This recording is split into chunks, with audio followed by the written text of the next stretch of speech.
He had spent his whole life exploring the Middle East, a man familiar with the mysterious inscriptions and hieroglyphs of the pharaohs, and what they might reveal about the biblical stories.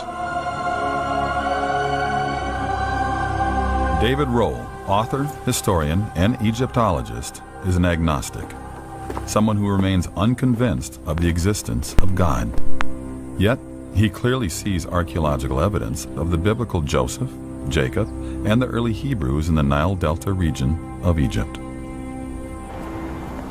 Rohl believes that many Egyptologists have missed evidence for the Exodus because they have been looking for it in the wrong time period.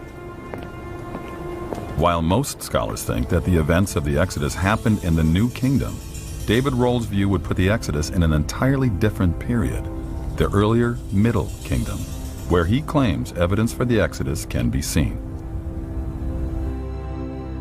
I wanted him to explain why he had come to such a different conclusion than Manfred Bietek about Joseph and the early Israelites.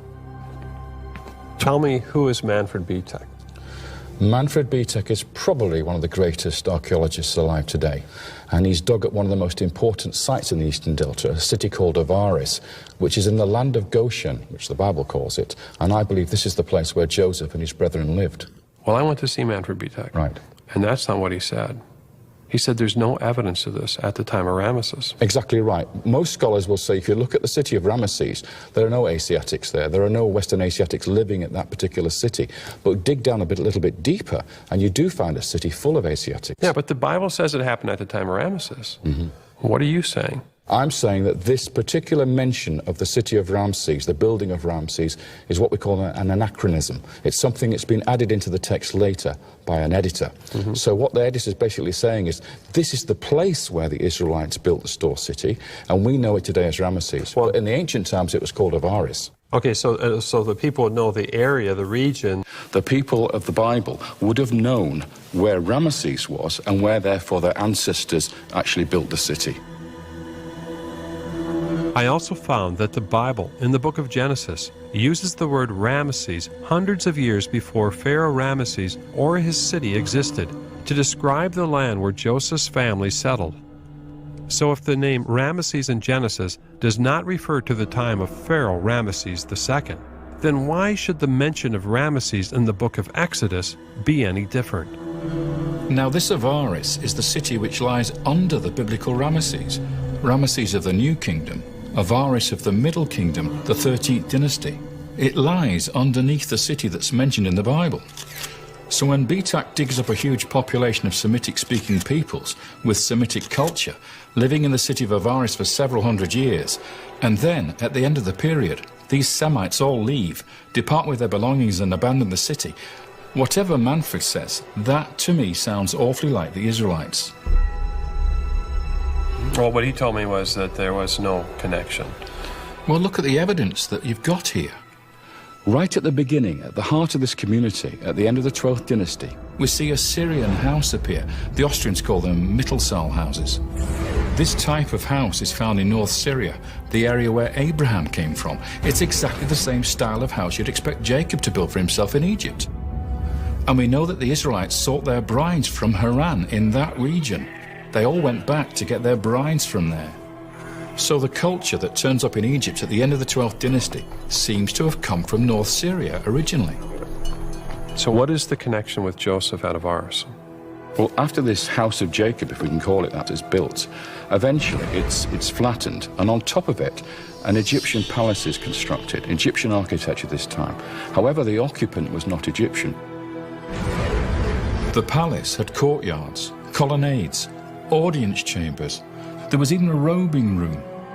It obviously belonged to some high official of state who was very, very important to that state. Because when somebody gets a palace like this given to them, it means they're being honored for what they've done for the state. Now in the garden behind the palace, the archaeologists found 12 main graves with memorial chapels on top of them. You have 12 We graves. have 12 graves. And why would that be significant? Well, think about it. How many sons did Jacob have? Yeah, How many tribes were there? 12 tribes. Exactly. And what's also amazing is the palace had a facade, a portico with 12 pillars. Mm-hmm. So you've got 12 sons 12 tribes, 12 pillars, and 12 tombs. Interesting. Yeah, is that all coincidence? Now, one of these 12 graves was very special because it was a pyramid tomb. This in itself is extraordinary because only pharaohs and queens had pyramid tombs at this time. Yet the person buried in this tomb was not a king. Even so, he was honored with a king's burial. And inside the chapel of the tomb was a statue. What we know from the statue is that this man had red hair. He had pale yellow skin, which is how Egyptians depict northerners. He had a throw stick across his shoulder, a unique symbol of office made for this Asiatic official living in the land of Goshen. And on the back of his shoulder, we see the faintest remains of paint, coloured stripes from a multicolored coat. And that matches exactly with the story of Joseph in the Bible.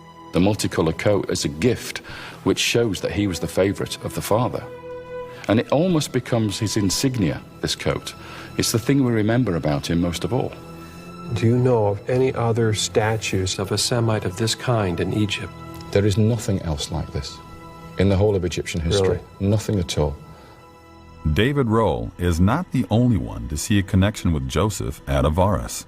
Mahoney went to see Professor Charles Eilíng, an Egyptologist who has also investigated the events of the Exodus and its connection to Egypt. Would it be unusual for a tomb to have a statue? No. It's unusual to have one this large. This would be probably twice the size of a normal human being. What does that tell you when the statue's larger?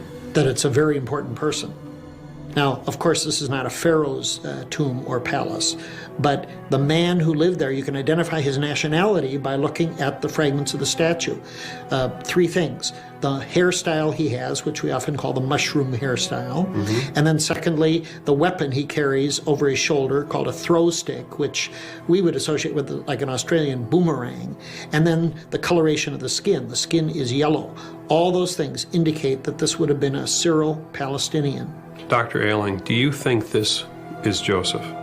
Either it is Joseph or it's somebody that has a career remarkably the same as Joseph did. It's just an incredible thing to find this at this time period.